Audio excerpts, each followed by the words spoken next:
Hi friends, welcome to the channel. ఈరోజు 19th September ఎపిసోడ్లో నాకు నచ్చిన అంశాలు, నాకు నచ్చని విషయాలేవో చెప్తాను. నా ఒపీనియన్.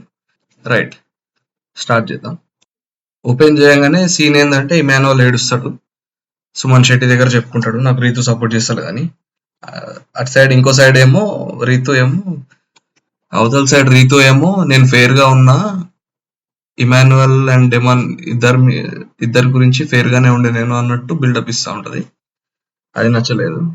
డబుల్ గేమ్ ఆడుతుంది, అంటే ఫేక్ గేమ్. డబుల్ గేమ్ అంటే డబుల్ గేమ్ కాదు, ఫేక్ గేమ్ అన్నట్టు అనిపించింది. అంటే రియల్ గా నేను డైరెక్ట్ డెమాన్ పవన్ కి సపోర్ట్ చేసినా అని చెప్పుకోవచ్చు కదా, అందరికి అర్థమైంది. ఆల్రెడీ ప్రియా డైరెక్ట్ అంటుంది ఆమెతోనే, ఇట్లా అనిపించింది అని చెప్పేసి. మళ్ళీ అక్కడ కవర్ చేసుకుంటే ఇంకా దరిద్రం ఉంటది. ఇది ఎట్లా అంటే ఊబిలాగా అన్నట్టు, ఎంత కదిలితే అంత మునుగుతాం అన్నట్టు, ఎంత కవర్ చేసుకుంటే అంత బ్యాడ్ అయిపోతుంది. నెక్స్ట్ టాస్క్ ఇచ్చిండు బిగ్ బాస్. ఈ టాస్క్ పర్లేదు, బాగానే అనిపించింది. కాకపోతే దీంట్లో ఒక డిసప్పాయింట్మెంట్ ఉండే, అది చెప్తా నేను. ఫస్ట్ సంచాలకుల విషయం మాట్లాడుకుందాం. ఈ రీతు నిన్న ఒక బెంచ్ మార్క్ సెట్ చేసింది అనమాట.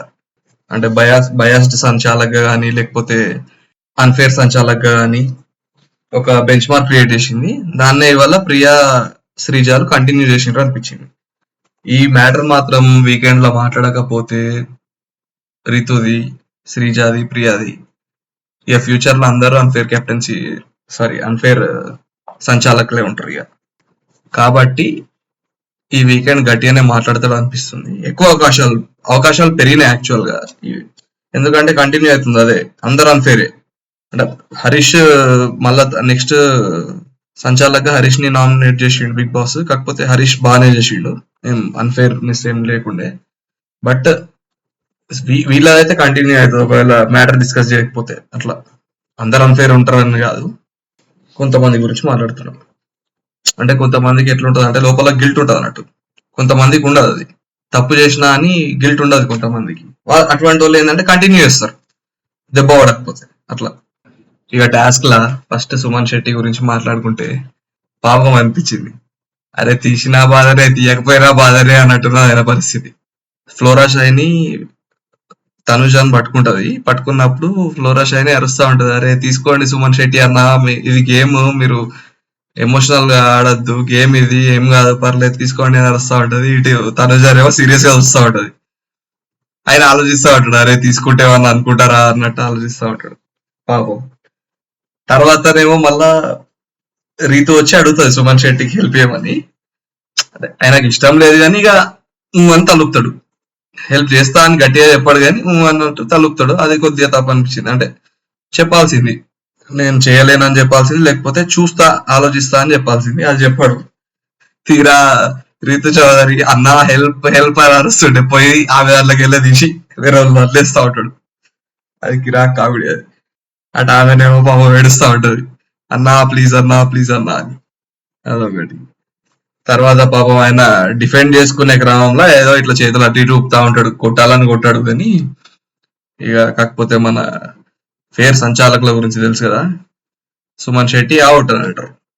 అంటే సంచాలకులు ఎట్లున్నారంటే వీళ్ళు ఆర్గ్యూ చేయర్లే అని ఈజీ టార్గెట్ అని అనిపించింది అనుకోర్రి.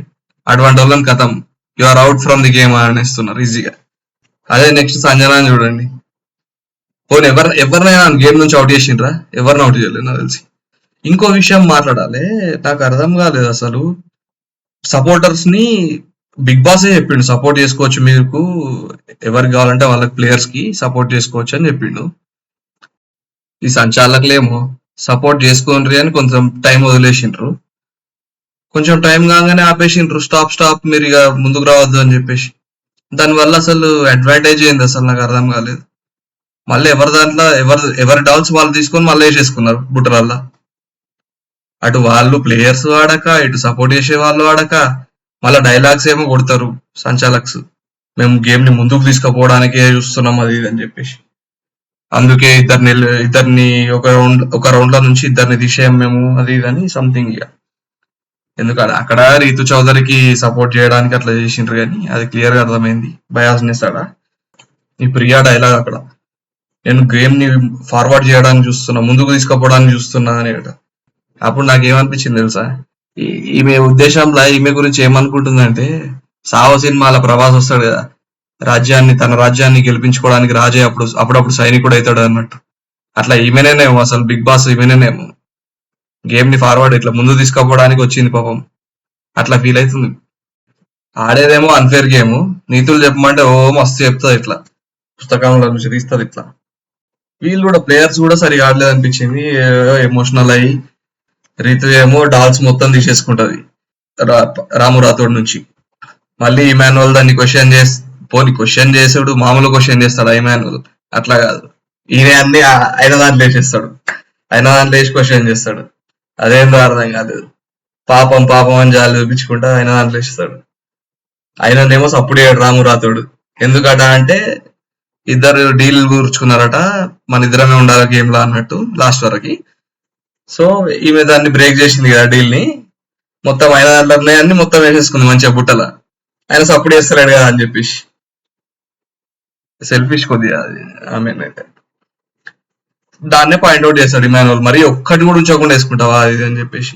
పాయింట్అవుట్ చేసిండు కరెక్టే కానీ కనీసం మాడుకుంటా పాయింట్అవుట్ చేయాలి. మొత్తం తీసుకోపోయి ఆయన దాంట్లో వేస్తాడు, మళ్ళా తీసుకుంటారు ఎవరి దాళ్ళు, మళ్ళీ వేసేస్తుంది రితు. అసలు ఏం జరుగుతుంది, గివ్ అండ్ టేక్ పాలసీలా ఉన్నది అక్కడ.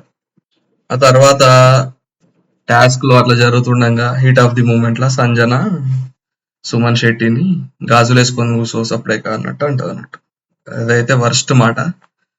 ఇంతకుముందు హరీష్ ఏదో సెటరికల్ గా నా వర్డ్ ని తీసుకొని, ఓ నువ్వు లేడీస్ ని తక్కువ చేస్తాడు, లేడీస్ ని ఇట్లా చూస్తాడు అని ఇట్లా జస్టర్ చూపించి ఇంత తక్కువ చేస్తాడు అని చూపించింది. మరి గాజులు వేసుకొని కూర్చో అంటే ఏమన్నట్టు, అది అమ్మాయిలను తక్కువ చేసినట్టు కదా. ఆయన తక్కువ చేసి మాట్లాడినట్టు అమ్మాయిలను కూడా, అంటే గాజులు వేసుకున్న వాళ్ళు ఏమన్నా తక్కువ అన్నట్ట. ఇది కూడా అడగాలి మరి. ఓ హరీష్ దేమో అంతగానం సీరియస్ గా తీసుకుపోయినరు ఎపిసోడ్ లా. చూద్దాం దీని గురించి ఎంత డిస్కషన్ జరుగుతుందో చూద్దాం. ప్రోమో వస్తుంది, ప్రోమోలలో ఏమేమి కవర్ అయితే చూడాలి. ప్రోమోని చూసి ఎపిసోడ్ ఎక్స్పెక్టేషన్స్ పెట్టుకోవద్దు. అక్కడ ఉన్నది నాగార్జున. ప్రోమో ఎట్లా ఎడిట్ చేస్తారంటే ఓ దుమ్ము దులిపేసినట్టు ఎడిట్ చేస్తారు, కానీ అక్కడ ఏముండదు చూస్తే. ఇది అందరికి తెలుసు, కాకపోతే అయినా అని ఎక్స్పెక్టేషన్స్ పెట్టుకుంటాం, డిసప్పాయింట్ అవుతాం. ఇది రెగ్యులర్ గా జరిగే ప్రక్రియ అన్నట్టు. ఫస్ట్ నాగార్జున నేర్చుకోవాలబ్బా జెండర్ ఈక్వాలిటీ అనేది. వచ్చి ఓ పెద్ద ఇక మొత్తం ఫెమినిజం చూపిస్తాడు ఇక్కడికి వచ్చి. అమ్మాయిలకు అంత సపోర్ట్ చేస్తాడు, అబ్బాయిలనేమో ఆ టాస్క్లలో. ఇంతకుముందు అయితే వీకెండ్లలో టాస్క్లు పెడుతుండే కదా, అంటే ప్రీవియస్ సీజన్స్ లలో. ఈ సీజన్ లో మరి ఏం చేస్తాడు అని టాస్క్లు పెడతాడు. టాస్క్లు పెట్టి అమ్మాయిలకే విన్ ఇచ్చేస్తాడు. ఇక దానికి ఆడెందుకు ఆ మాత్రం దానికి అంటే ఇయ్యాలే, కానీ ప్రతిసారి అట్లా చేస్తుంటే చిరాకు వస్తుంది. అరే ఏంది ఇక అబ్బాయిలు ఎందుకు మరి ఉన్నదాడ అన్నట్టు అనిపిస్తుంది. చూద్దాం ఎట్లా నడుస్తుందో సాటర్డే ఎపిసోడ్. దాని గురించి వీలైతే రేపు మాట్లాడతా. Thank you so much for watching. నా ఒపీనియన్ మీకు నచ్చితే లైక్ కొట్టండి, ఒకవేళ నచ్చకపోతే ఏది నచ్చలేదు, దేన్ని మీరు అపోజ్ చేస్తున్నారు, ఏ పాయింట్ మీద, అది కమెంట్ లో మెన్షన్ చేయడానికి ట్రై చేయండి. Thank you.